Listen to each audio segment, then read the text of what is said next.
Hey guys, Coach Liz here. All right.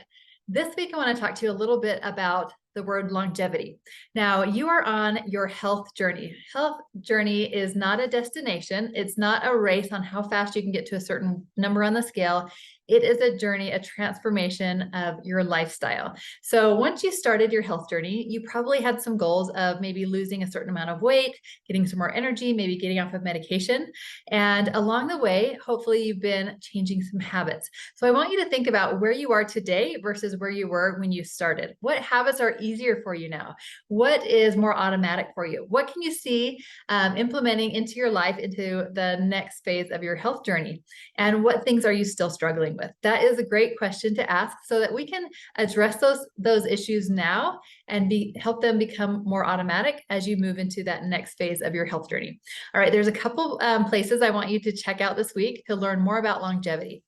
Element 25 in your life book talks about tips for longevity, not just about healthy habits, but things that you can be proactive in your health and in your life, like avoiding things like drugs, smoking, getting your well checks, all of those things, but also reinforces the healthy habits that we've been learning on your health journey.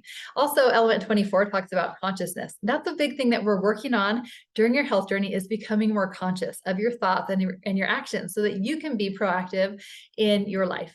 Also, pages 478, there's a couple sections that talk about longevity in Dr. A's Habits of Health book in more detail. So I want you to think about what you're doing great at as far as habits go and what you want to work on before we get to that next phase, transitioning into the optimization phase. That's what we're going to talk about next week. But I want to go over your high five, because that is such a simple way just to self-assess how you're doing in those areas, because you can course correct quickly when you see that slipping, or if there's something that you want to work on, you can focus on it more. And these are the 5 areas that are really going to help keep you on track for that long-term healthy lifestyle. All right, let's go over those. The first one is your sleep. How are you doing with your sleep? Sleep is such an important part of not just weight loss, but optimizing your health long-term. It's going to help you in so many ways. It's not just for weight loss, but making sure that you are recognizing your bookends, the nighttime routine and the morning routine. Are you setting aside time to get enough restful sleep? And are you setting yourself up for good sleep with your environment? So check out the elements on sleep if you struggle with that. The second thing is hydration. Are you making sure to prioritize water? Getting at least 64 ounces of water, not drinking your calories, making sure you're staying hydrated. I always have my water with you. Make sure that you take it with you when you go out of the house, drink a lot right when you wake up, or midday, making sure you prioritize the hydration. The third one is nutrition. During the weight loss phase, we really get into some great habits of eating small balanced meals every few hours and learning how to balance our blood sugar. That's really what we want to focus on, is balancing blood sugar. And so during the weight loss phase, it's all done for you. Your blood sugar stays balanced. You get a feel for what that feels like, having more energy, less cravings, less hunger. As we transition into the optimization phase, that still will be the focus, keeping your blood sugar balanced, and really limiting high inflammatory foods like white flour, sugar, fried foods. That is something that you want to take with you into that next phase.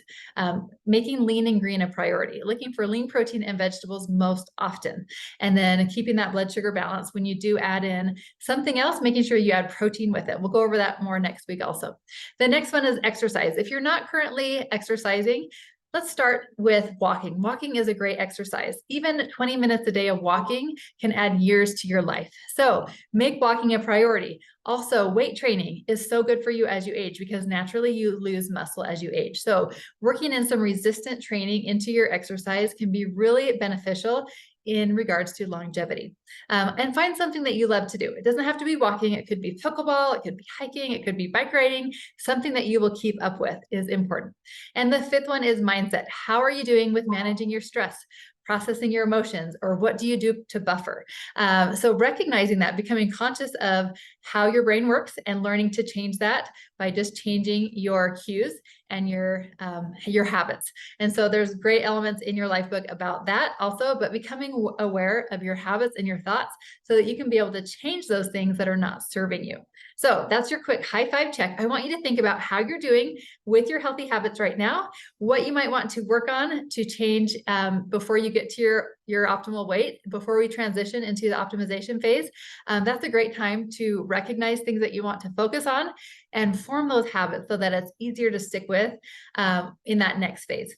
So that's your assignment this week, is just do a high five check. Next week, we're going to talk about transition, what that will look like moving from the weight loss phase into optimization, into that long-term healthy lifestyle. All right, have a great week.